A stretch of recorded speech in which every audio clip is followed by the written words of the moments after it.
So, ayan mga kamamsis, ka-farmers. Sa aking episode nito ay magluluto ako ng lugaw o arroz caldo. At kasi nga ay medyo may kalamigan ng panahon. So, meron po tayo ritong bawang. Bawang po yan. Nakalagay lang po dyan. Meron tayong sibuyas, luya, medyo marami. At meron tayong oil. At meron tayo rito na pampakulay. Ang ating tinatawag na atsuete powder. Optional po yan.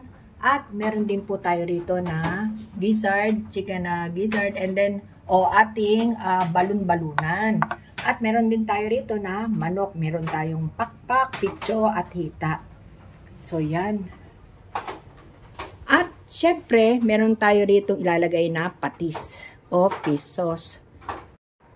Maglalagay din po akong 1 piece neto, chicken cubes, at sabi ko nga ay optional. So, let's get started. Open the stove. At yan po ay ang aking pinangsandok sa aking nilutong. Yan. Bawang at sili. Chili sauce. Ito nga. Ilagay na po natin ang ating mantika at isunod na po natin ang ating bawang. Wait lang. Dadamihan ko na po kasi pantatoppings natin mamaya. Masarap po yung may bawang sa ibabaw. Aside from yung may chili sauce. Kasi yung iba ayaw naman ng chili sauce. Ang gusto naman nila ay yung tostadong bawang. Gagawin lang natin itong light golden brown. Ayaw naman natin ng masyadong mapait.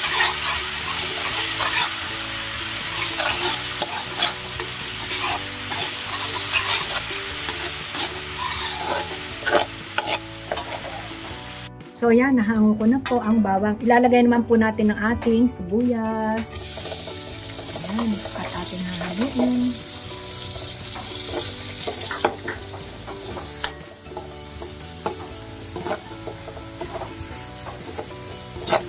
Hinihina ko yung apoy kanina kasi ang bawang napakabilis pong masunog yan mga kamangkis sa farmers.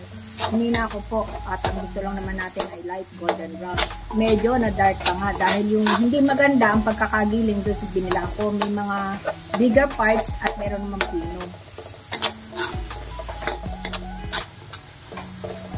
Now, gagawin lang natin po yan na translucent upang lumabas yung kanyang flavor at yung aroma.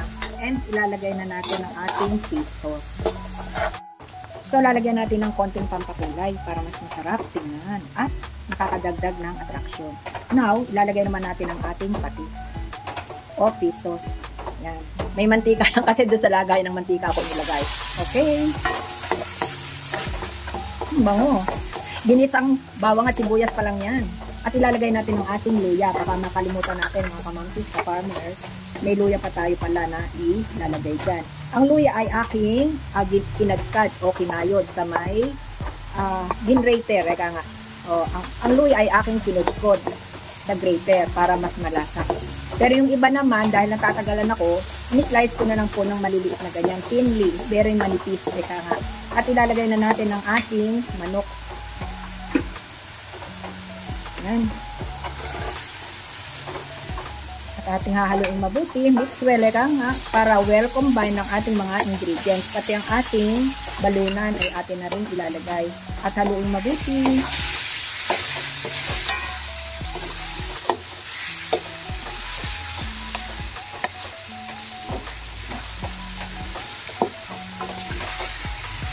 After nyan, ating ihihina ang apoy upang ilabas niya ang kanyang mga katas ng manok.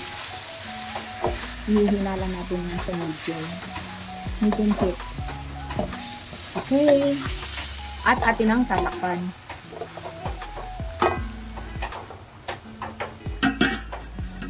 So wait lang tayo mga 10 minutes at atin uling bubuksan. So yan. Hininaan ko lang kasi ang apoy. Kaya mahinahon ng unti-unti ang kanyang pagkaluto. Upang ilabas niya ang kanyang mga katas ng manok. At this point, ay bubudburan natin siya ng konting paminta. Pamintang pino. pampalasa at pantanggal din ng lansa. Kung may naririnig po kayo sa na patak-patak kasi po umuulan mga kamamsis, ka-farmers, kaya nga po masarap ang arroz caldo. Magpapalaga rin ako ng itlog. Mga anong size to? Medium? Small. So yan, magpapalaga tayo nito. Mas masarap yan kasama ng ating nilugaw o ang ating arroz caldo. So yan, ilalaga na po natin yan. Oops, la kamamsi. At ating open the stove. Moderate lang yung ating flame para hindi yan magbitak. Medium flame lang po para hindi magbitak ang ating eggs. So, at this point, ito yung gusto nating makuha, mga kamamsis, ka-farmers. Yung ganito kalapot o yung natutuyo-tuyo na siya. Yung naririnig nyo yung, ayan o, yung ila-ilansik na siya. Yan ang gusto nating makuha sa ating niluluto. And now, hahanguin naman natin yan. Ililipat natin dito sa lalagyan at kasi lalagay na natin ang ating bigas. So, ita-transfer natin siya rito. Ayan. Oops. Ayan, lambot na yan mga kamansis. So, what more kung iiwanan natin yan kasama ng mga yung ating bigas. So, hahanguin natin.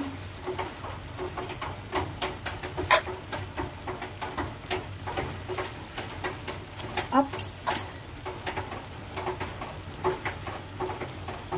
Sarap. Amoy na amoy yung luya. Mga kamansis, yung pagkakasangkot siya. Napakabango. Yung aroma na yan. Napakasarap po. Yan, ito yung mga balunan. Ito pa yung isang. Okay. Now, ilalagay na natin ang ating nahugasang malagkit. Ayan.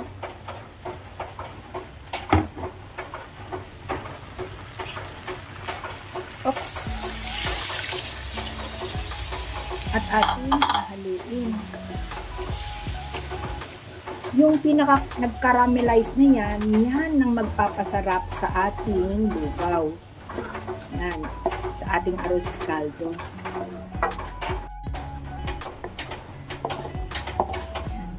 Kukut-kutin natin yan at yan ang magpapalasa sa ating nilulutong arroz caldo.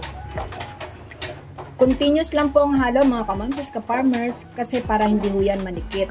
Hanggat sa bumuka na yan, safe na yan pagka nakabuka na yung pinaka bigas natin, malagkit bigas natin na yan. At mag-a-add up tayo ng tubig. Ang sarap. Nakakalaway kaya, nakakagutom. Ate Nits, ang sarap. Kuya Lando. And syempre, si Bigang Fe and Lizelle. O, tara na. Uwian na uli sa Pilipinas. Ipagluluto ko kayo nito. Kasi siguro yabang. Nung nandun ay, puro libot kasi kami, mga kamamsis, ka-farmers. Puro libot ang 4 na sisters. O sister rakas. Continuous lang ang halo at dagdagan natin ng tubig.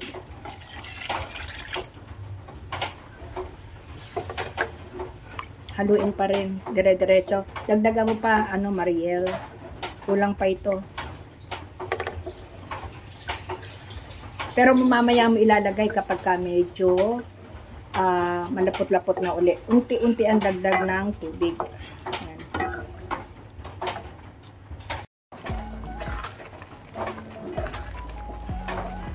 Continuous lang po ang halo para po hindi manikit. At at this point, ilagay na po natin yung isang chicken cubes, pampalasa. Optional lang po yan mga kamangsis, ka-farmers.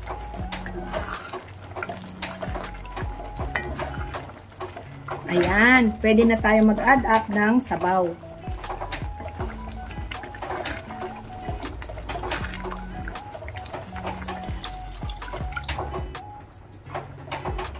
Ilalagay ko pa yung itong isang sabaw na ito, yung nasa palanggana.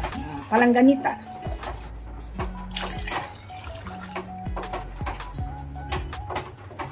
And isa pa. Para isang kuluan na lang. Pabuka na yung ating malagkit.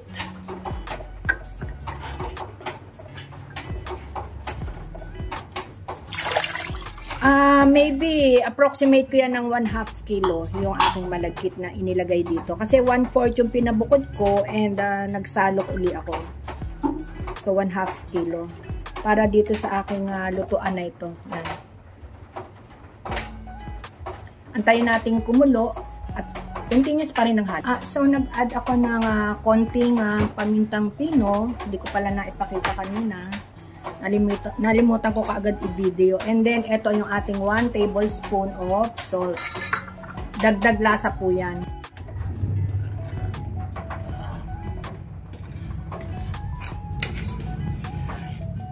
Babad natin yung egg. Ay, ako. May mga tumalon na, pusa sa ibabaw ng aming bubong. Yan. At this point, ay malapot na yan at atin nang titikman. Wow! Magugulat ka, Ma'am, si Edith. Babad natin. Sa pamamaraan po na yan, mas mabilis po natin mababalatan ng ating mga eggs. Yan, saktong-sakto lang. Malapit na maluto ang ating lugaw. At ito naman yung ating mga ingredients. Ilagay yung ating mga pampalasa pa. So, ayan sila. Kulang na lang dyan, fish sauce. Ayan. Lagyan natin mamaya ng patis. Ayan. So, yun. Ayan. Titignan natin kung tama na ang saltiness at kung ano pa bang kulang sa pampalasa. Medyo mainit lang.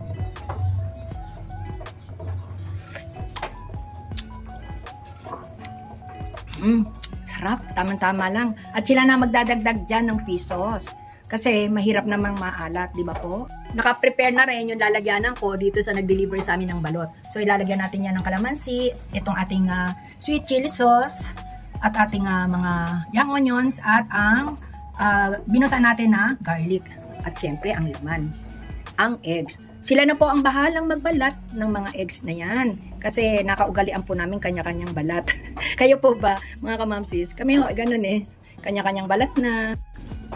So, patayin na natin ang ating apoy. Yan, pinatay na natin. At magsasalok na tayo. Mag-serve na tayo sa nag-deliver ng balot.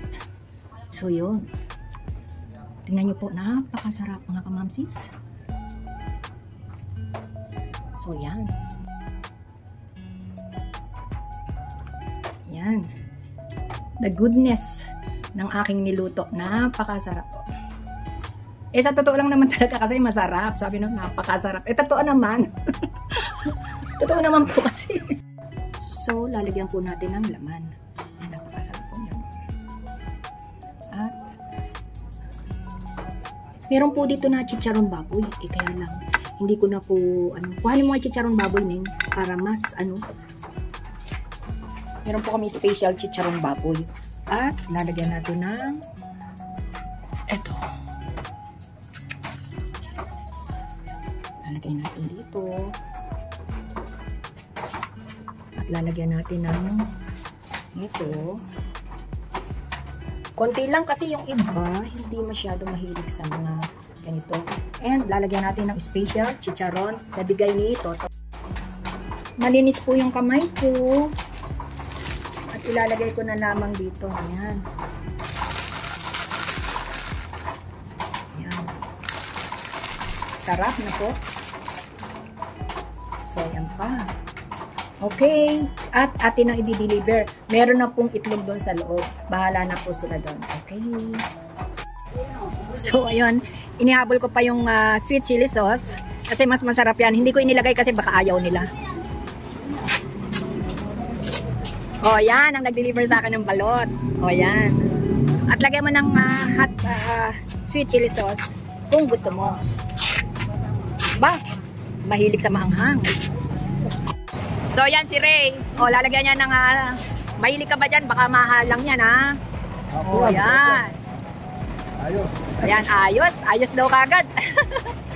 Ayan si Mang Mandy.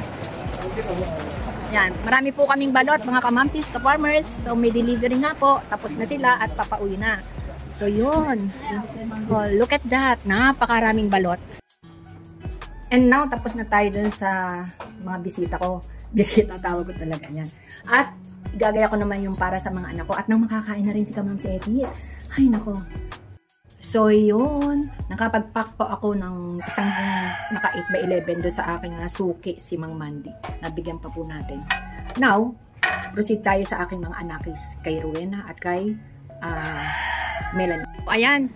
O, syempre may feedback. Masarap daw. Walang joke yun, ha? Walang joke. Masarap daw talaga. O, yan. Ubos sarap. Ubos talaga. Ayan. Thank you. Thank you. Pinaunlakan yung food tasting. So, yun. Mariel, dalian mo. Masarap pelot ako. Ayan, ibibigay ko naman ito dun sa aking mga anak. Share. Siyempre, bibigyan ko naman yung dalawang anak ko pa. Diyan, sa kabila. Si Melanie at si... Ayan. Okay. Napakaganda ng... Ayan. Naka-vlog ka na. Sa food tasting. Makikita na ako ng mga anak ko dun. Oo, makikita ka na. Ayan. Patikim. Masarap daw. Ay. Ayan. At tumitilaok na naman ang manok. Wala siyang oras tumilaok. Kahit kahapon-hapunan, tumitilaok ang manok. Oops. Ayan. Oops. Ayan. Lagay natin itong ano. Mahilig si Rowena sa balunan. At kaya pinalambot ko pa ng bahagya para mas magustuhan niya. Nilagay ko pa rin dito sa pagpapalambot ng ating kaldo. At lalagyan na natin ng mga laman. Mahilig si Rowena sa laman. Yan. Pero gusto rin niya yung may buto-buto. Si Melanie naman mahilig sa pakpak. Kaya tinitira ko yung pakpak para kay Melanie. At si Adrian mahilig naman sa laman. So yun. At lalagyan natin ng ito. Lalagyan natin ito. Garnish. Ilalapit ko na. Oops, sala.